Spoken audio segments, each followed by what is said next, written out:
Dans le TP numéro 7, je vous demande d'utiliser un outil de Python, une caractéristique de Python que vous n'avez peut-être pas apprise dans le cours d'IFT 211, la programmation par objet, enfin l'utilisation de classe. Classe ou objet est synonyme ici. Donc, les objets de Python, les objets intrinsèques, vous les connaissez, ce sont des nombres réels, des nombres complexes, des entiers, des listes, des dictionnaires, des tuples, et ainsi de suite.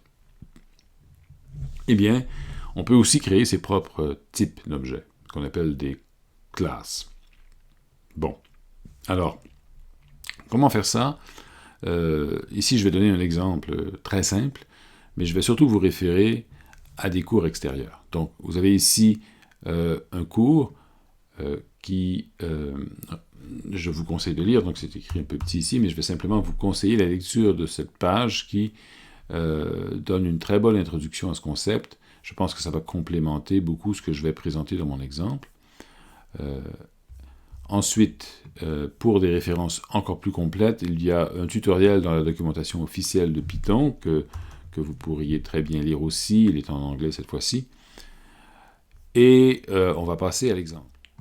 Dans cet exemple, je vais définir une classe qui peut décrire des objets physiques ou des quantités physiques qui ont des unités.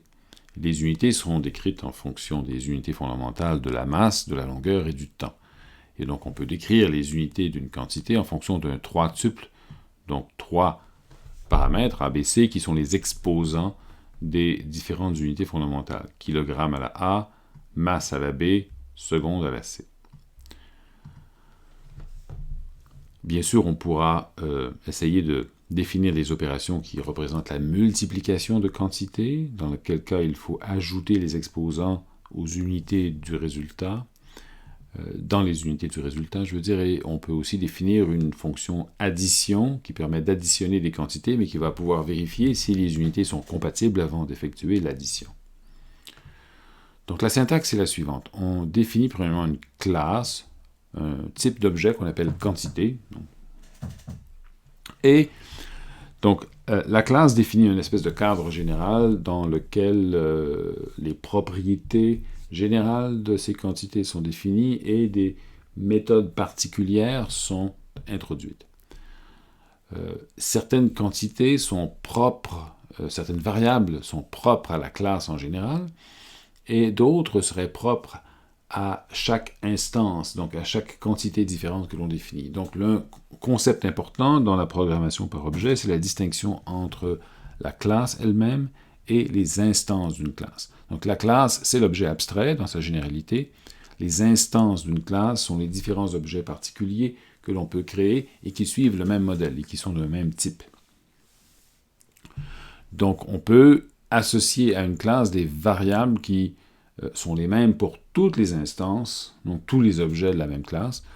Et ici, ce serait par exemple les symboles utilisés pour les unités fondamentales. Donc je peux introduire une variable qui sera la même pour tous les objets de cette classe, que j'appelle Symb, et qui est simplement un tuple des chaînes de caractères désignant les 3 unités fondamentales.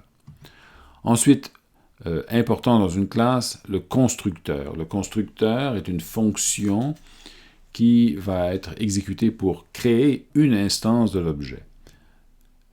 Par convention, en fait c'est plus une convention, c'est un élément du langage, ce constructeur s'appelle toujours init, avec 2 soulignés avant et 2 soulignés après. En fait, il y a un certain nombre de noms de fonctions qui sont réservés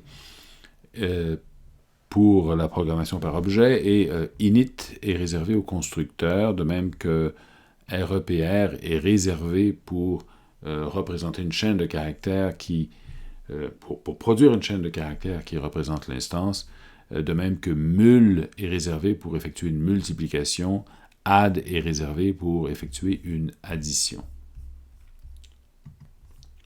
Le constructeur va prendre les arguments suivants. L'argument self c'est un mot-clé réservé qui désigne l'objet lui-même qu'on tente de construire, donc l'instance elle-même. Ensuite, la valeur, ici value serait la valeur numérique de la quantité, et unit, donc seraient les unités, c'est-à-dire un tuple de 3 puissances, donc les 3 puissances ABC qui caractérisent cette quantité. Ensuite, j'ai mis ici un paramètre optionnel qui par défaut n'est pas présent, mais qui est une puissance modificatrice. Par exemple, on pourrait mettre -2 pour représenter 1/100, et on verra dans l'exemple comment ça peut être utilisé plus loin. Donc, la première chose qu'on fait dans ce constructeur est d'associer, de définir des attributs à l'instance, donc on appellerait ça en programmation par objet en C++ des membres de la classe, donc des variables dont la valeur va varier d'une instance à l'autre, mais qui sont toujours présentes pour chaque instance. Donc, j'aurai une première variable que j'appelle value, donc qui est la valeur de la quantité que j'ai reçue en argument. Et si justement ce multiplicateur est présent, eh bien, je vais multiplier cette valeur par 10 exposants mul. Enfin, les unités de cette valeur seraient simplement une copie de ce que j'ai passé en argument. Voilà. Donc, c'est une classe très simple ici, une caricature en fait, puisque je n'ai que deux variables vraiment importantes, la valeur de la quantité et ses unités. La deuxième fonction que je vais construire, c'est cette fonction qui me permet d'imprimer la quantité.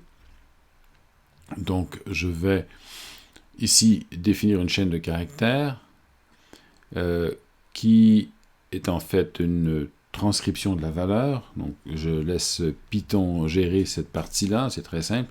Donc, je transcris la valeur, j'imprime la valeur de la quantité, et ensuite, je dois imprimer ces unités. Et donc, c'est pour ça que j'ai cette boucle ici qui fait une boucle sur les 3 unités fondamentales. Et si cette unité fondamentale est présente, il va imprimer le symbole associé.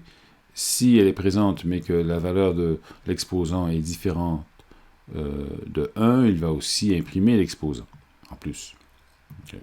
Et imprimer un point après pour signifier la multiplication par l'unité suivante. Et si toute la chaîne de caractères que j'ai construite ici, que j'ai augmentée, se termine par un point, c'est que je n'ai pas besoin du point, donc je l'enlève. C'est-à-dire que je retourne la chaîne de caractères, sauf le point final, sinon je retourne la chaîne de caractères S. Donc cette fonction retourne une chaîne de caractères qui représente la valeur de l'instance. Une autre fonction que je définis, c'est la multiplication. Donc encore une fois, j'ai comme argument l'instance elle-même, et deuxième argument, une autre instance, par laquelle je multiplie l'instance courante.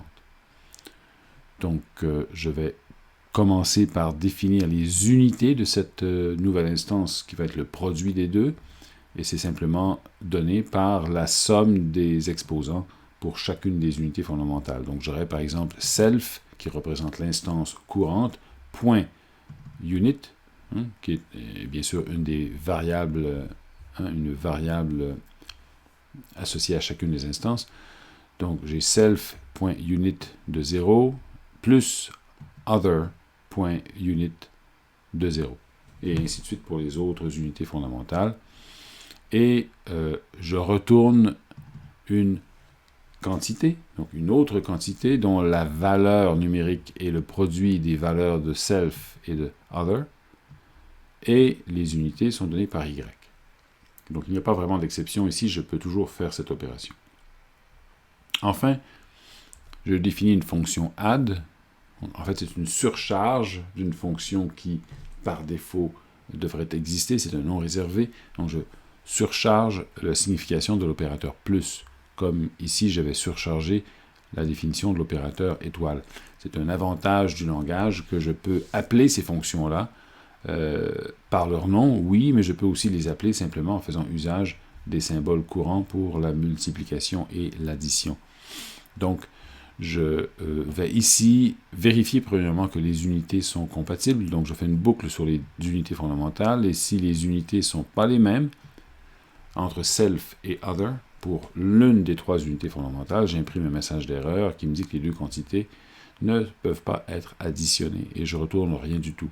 Sinon, je retourne une quantité nouvelle dont la valeur numérique est la somme des valeurs numériques de self et de other avec les mêmes unités que self. D'accord. Donc, comme exemple d'utilisation de cette classe, maintenant je suis sorti, remarquez que en définissant la classe, j'ai une indentation, j'ai en quelque sorte une espèce d'espace propre pour la définir. Et une fois que j'ai terminé ma définition de classe, je sors dans un programme direct et je peux l'utiliser. Donc, par exemple, x égale quantité, et je lui donne les arguments qui sont ici, c'est une utilisation du constructeur. Je construis une quantité x, dont la valeur numérique est 9,81, et les unités sont mètres par seconde carré. Je peux définir une deuxième quantité, dont la valeur serait moins 2, et dont les unités seraient aussi des mètres par seconde carré, mais avec un multiplicateur de moins 2, donc c'est une petite déviation, donc c'est en centimètres par seconde carré, si on veut. Ensuite, une autre quantité y qui n'a pas les mêmes unités du tout, c'est simplement une masse. Une masse égale à 10.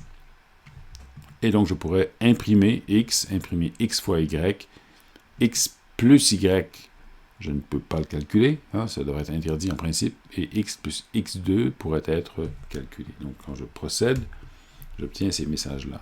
Donc j'obtiens bien l'impression que je voulais avec le format désiré, mètres par seconde carré.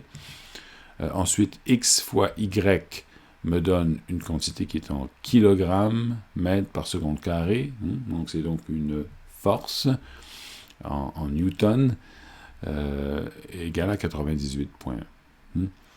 Ensuite, en réponse à cette requête d'imprimer x plus y, on me dit que les deux quantités ici et là ne peuvent pas être additionnées.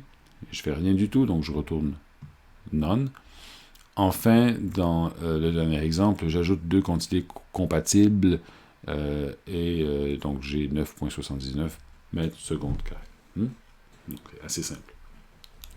Bon, donc ce qu'il faut en résumé retenir absolument de cet exercice, c'est que je construis des instances d'une classe avec le constructeur de cette manière, et je peux avoir accès aux différentes méthodes simplement en utilisant soit des fonctions par défaut comme print ou multiplier ou plus, mais je pourrais aussi obtenir le même résultat, si je désirais, de la manière suivante. Donc je pourrais écrire par exemple imprimer, et j'aurais x, point, et là je pourrais utiliser le nom de la fonction qui est ici REPR, donc REPR,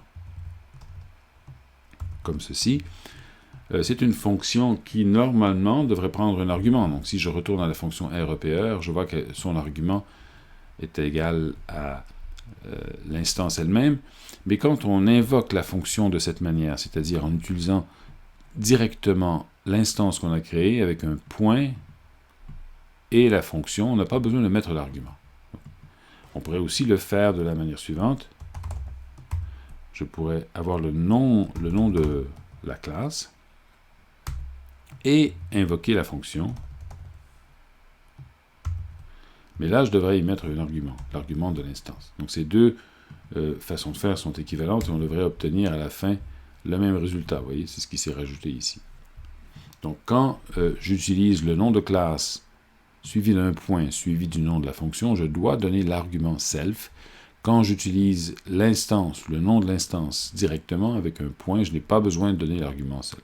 Notez aussi que dans cet exemple, je n'ai utilisé que des noms réservés, c'est-à-dire que j'ai défini des fonctions standards pour la construction, la représentation par une chaîne de caractères, la multiplication, l'addition, mais j'aurais pu définir une autre fonction qui fait quelque chose d'autre, je ne sais trop, avec un nom quelconque.